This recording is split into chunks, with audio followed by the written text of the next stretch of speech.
I've talked a lot about the sweet spot for form factors on the phone show, and one requirement for something to really be a phone is that I can wrap my middle finger and thumb round it and still touch, meaning a secure grip and a sense that it can be used one-handed if needed. This sweet spot has varied over the years, of course, depending on the exact aspect ratio of the device and the size of the bezels around the screen, and LG has pushed the sweet spot to the absolute limit, but hasn't gone over it. In this, the G4, with a 5.5-inch screen, one of the highest spec and most flexible phones in the world, yet it's priced around £100 below the competition. Add it all together and you're looking at a surefire leather-bound sales success.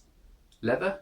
Oh yes, or at least when LG has made enough of these. You see, one of the headline features of the G4 at launch was the availability of real leather back covers, high quality exteriors. That really impressed me, especially in a range of colours. That these aren't all available at launch is perhaps not surprising, but I will say right now that if you're considering a G4, then you should definitely budget the extra £20 or so for a leather back. Not that there's anything wrong with the plastic here, it even has a glossy pattern woven into it, but the leather is special. Whether handling it or sniffing it, real leather implies a mark of quality and longevity that plastic will never attain. This is all a bit subjective, mind you. I didn't like the brown leather, but I did fall in love with the burgundy option. Real leather on a smartphone is innovative. It's even more interesting as the back comes off on the G4. The leather is surprisingly thin and bonded to a plastic base.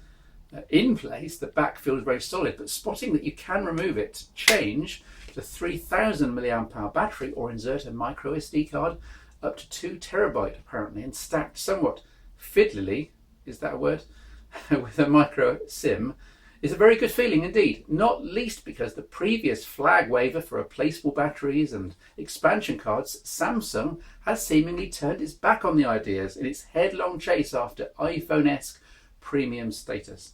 With the G4 in leather trim at least, I'd argue that LG has achieved premium quality without having to compromise on flexibility. Backing up the premium claims are a Snapdragon 808 processor and 3GB of RAM, powering things along very nicely with 1.5GB of RAM free most of the time.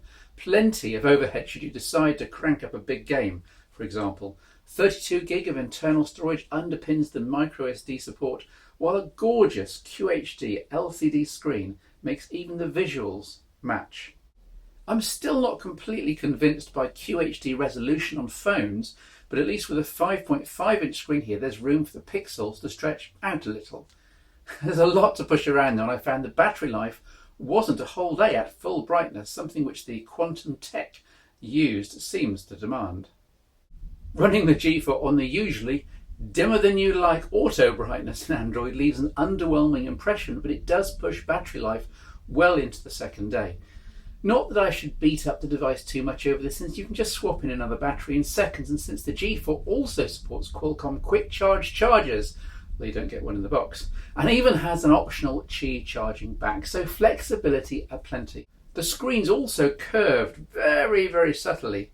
LG makes fancy claims for the need for a curved screen, but it's so gentle that it might as well have been flat. The rear of the G4 has a much more pronounced transverse curve, and this fits the human hand very well indeed.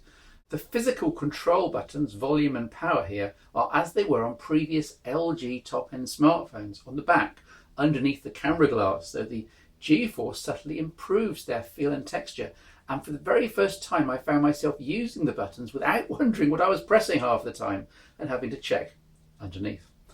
The virtual control buttons are, again, as on previous LG smartphones, highly configurable, and you can change their order or add or remove them to a maximum of 5 from a palette of 7. Wow! To suit however you'd like Android to work. This should be part of Android, surely. Maybe Google will take the hint and incorporate some of LG's ideas here. Lollipop 5.1 is here. Good to see something so bang up to date with LG's UX 4.0 on top. To be honest, you can bash your way through it first without using any of the LG additions, since it's all familiar Android territory, but it's worth exploring at least some of LG's software, as there will be something of interest. I'd keep Smart Notice, for example, a clock and weather widget with some rather cool plain English forecasts and descriptions, but swipe to the left for smart bulletin which I'd lose, a hodgepodge of LG specific extras. LG Health, yes, step counting and run tracking. A summary of today's appointments, music control, smart settings, mainly location triggers for Wi-Fi, Bluetooth, etc. Q remote, the infrared blast utility, smart tips, suggestions on doing more with your G4, yada yada. Plus, in this case, a couple of Korean panels, which obviously won't be here, or will be replaced for full UK retail models. Thankfully, you can turn any items off or even disable Smart Bulletin altogether and get on with Android home screens as God intended. Q Memo Plus is on the notification shade and also tied to a long press of the volume up button, in addition to being an app in its own right. In the former two cases, it effectively takes a screenshot and then lets you annotate it before saving or sharing. Q Slide, that's mini app instances, and dual window, as you'd expect, can be launched from the virtual controls if configured, and in part they copy what other Android manufacturers have previously done. Two applications at once, even on a 5.5 inch screen though, is still of debatable use, but it's all here if you fancy giving it a try. In addition to the usual Android application set, there's a small amount of licensed bloatware, but who knows what will or won't be on full UK retail models. Certainly McAfee security could be easily lost. There's a double tap to wake and with care double tap to sleep, usually in the status bar, but it does work in a few other places. Handy given that the main power button is on the back and the phone will usually be face up on your desk. There's an official case with a circular cutout and a corresponding widgetized interface on the phone shown here, though these aren't available for testing as I film this review. And so we come to one of the other big unique selling points of the LG G4, the camera. Demonstrably up with the very best in the smartphone world, competing head on with my smartphone camera champions from the past, the Lumia 1020 and the Nokia 808 shooting this, and keeping on par, Xenon Flash aside. There's a 1/2.6 inch 16 megapixel sensor, large f/1.8 aperture, improved OIS over the G3, colour spectrum analyzer, which looks like an extra LED flash but isn't, and the established laser focusing aid, effectively using a class 1 laser to light up subjects in low light to help the contrast-based focus system work more quickly. Add it all up and the G4's photos are astonishingly good, especially crisp without being over-processed. See some of these samples. LG has put a lot of effort into the G4 camera and it shows. The OIS works brilliantly, the large aperture enables fantastic low light shots and professional bokeh effects in good light.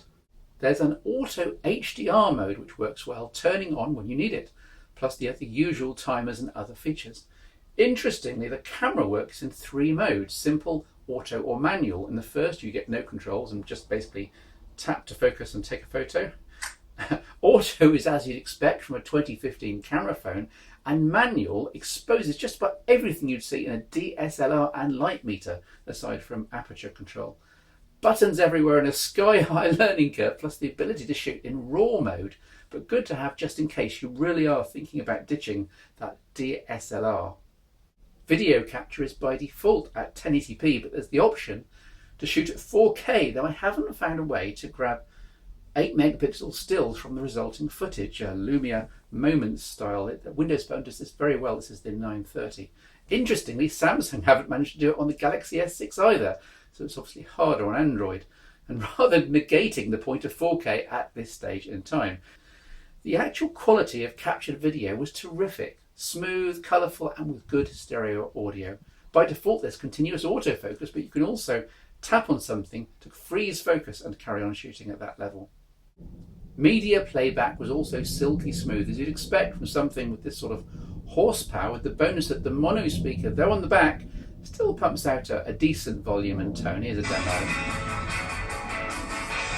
Name of the band for a bonus prize. 1970 something. Yeah. Finally, the 3.5mm audio jack is on the bottom of the G4, which won't please everyone, but you can argue either way on this one. It depends on how you carry and where you use your smartphone. It's hard not to be really impressed by the G4, bringing the best of modern smartphone technology in every regard: screen, camera, internals, OS, all in a premium package that undercuts its rivals from Samsung and Apple by a good £100 or so SIM-free. The plastic backed version here doesn't feel quite so luxurious, so please just pay the £20 or so extra to get a leather variant and shop around to find the supplier or network with the colour you want. This is the LG G4 and I'm impressed. Now if I seem a bit windswept and sunburnt, I'm just back from the seaside, so a bit rough around the edges. The number one thing on my mind in terms of technology was keeping my technology dry and free of sand, free of salt water. The 5-inch screen phones like the Lumia 930 here, iPhone 6 of course, anything else with a 5-inch screen. This is the solution from ProPorter. They did a version of their BeachBuoy a while back. This is the new version designed for 5-inch screen phones. It's a pouch, fully waterproof down to 5 meters. The idea is you open it up, stick your smartphone in so that the interface faces the transparent window. It's fully usable through the window.